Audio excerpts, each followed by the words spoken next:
Well, hello, friends. I hope you're having a great day today. You know, if you're in Jesus Christ, that is, if you're born again, you can't help but have a great day because you are blessed. And if you've been blessed by God, the devil can't curse you on his best day. He can't do it because you are a child of the King. Hey, welcome to Thursday's edition of Take 5. You know what we're talking about this week? We're dealing with the subject of peculiar people. Has anybody run into some peculiar people this week?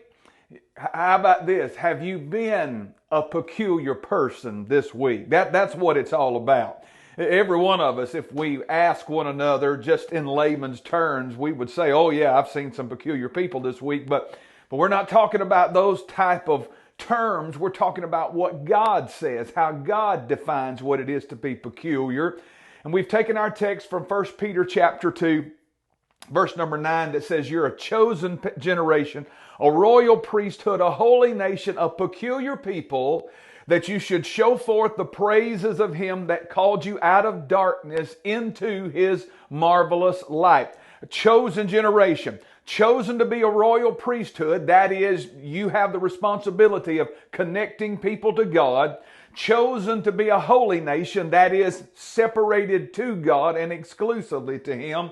And chosen to be a peculiar people, that is different in your actions, your lifestyles, your morals, and everything about you. You should be different from this world. Verse 11 and 12 says this, dear friends, I warn you as temporary residents and foreigners to keep away from worldly desires that wage war against the very soul.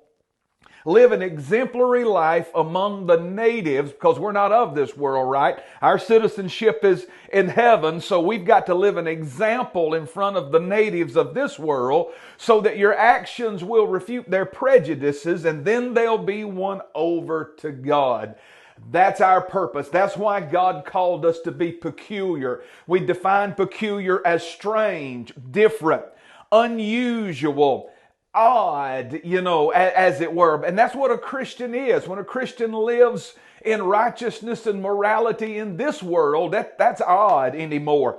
It means to be distinguished from others. That's meaning that you should be able to tell the difference between a believer and a non-believer, belonging exclusively to someone and the special purchased possession of someone. That's what we are as peculiar. Now, I don't want to spend a lot of time talking about some things we've already talked about, but this text that we've read points to our responsibility of everyday evangelism.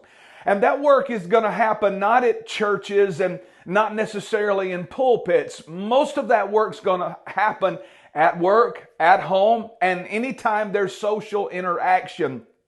That's when that everyday evangelism, that work of the evangelist, that's when it has to happen, because let's face it, most lost people don't go to church and aren't going to come to church. So if they're going to see the gospel lived out in our lives, and if they're going to hear it come from our lips, it's going to have to be out there. So we've got to take up our priestly role, that royal priesthood he called us, and connect people with God. That's why we've been dispersed as we have. That's why he sends us everywhere that we go from day to day. Some to this place and some to that place. You're there for a purpose, and that purpose is to be peculiar. Let me read to you from John 17 that talks about how and why God has scattered us like he does during the week. John 17:14, Jesus is talking about the disciples and is praying for them actually. And he says, I have given them your word and the world has hated them, for they're not of the world. Remember Peter talking about we're not citizens of this world? That's what Jesus was saying. He said, my prayer is not that you take them out of the world, but protect them from the evil one while they're in it. God's not here to separate you from the world, but to teach you how to cohabitate with the world and still be peculiar, and to protect you from the devil while you're there. Jesus went on to say, they're not of the world, even as I'm not of the world. Sanctify them by the truth. Your word is truth. As you sent me into the world, I have sent them into the world. Hear him telling us that to go and be peculiar. For them I sanctify myself, that they too may be truly sanctified. And just in case You think this was just for the disciples? Jesus prayed this one verse here.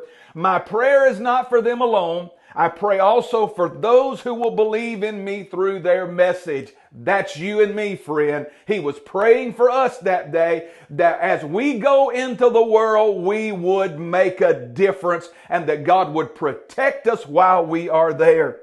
Matthew 5 gives a little illumination to this as well. Jesus says to his people, you are the light of the world. A town built on a hill cannot be hid. So hey, that's peculiarity right there. We stand out above the rest and we cannot be hid. That gospel light that is in us cannot and should not be hid. Neither do people light a lamp and put it under a bowl. Instead, they put it on a stand. They make it peculiar and it gives light to everyone in the house. In the same way, let your light shine before others that they may see your good deeds and glorify your Father in heaven. And then Philippians, Paul said, live clean, innocent lives as children of God, shining like bright lights in a world full of crooked and perverse people. We're supposed to be peculiar. We're supposed to stand out. That's the only way they're going to ever see and hear the gospel is if we fulfill our role of peculiarity. You know, everywhere you are in this world is your divine assignment. Where you work, where you shop, where you go to school, wherever you interact with people is your divine assignment. And you're supposed to be light. What we just read from Jesus and Paul, we're supposed to be light. Everywhere there is darkness, and that's everywhere. I really fear today that far too many Christians want to fit into every crowd they interact with, and that's why they struggle with this divine calling of being peculiar. Now, if you ask most Christians, they'll tell you they're serving God, and they are. But I think they're in the secret service.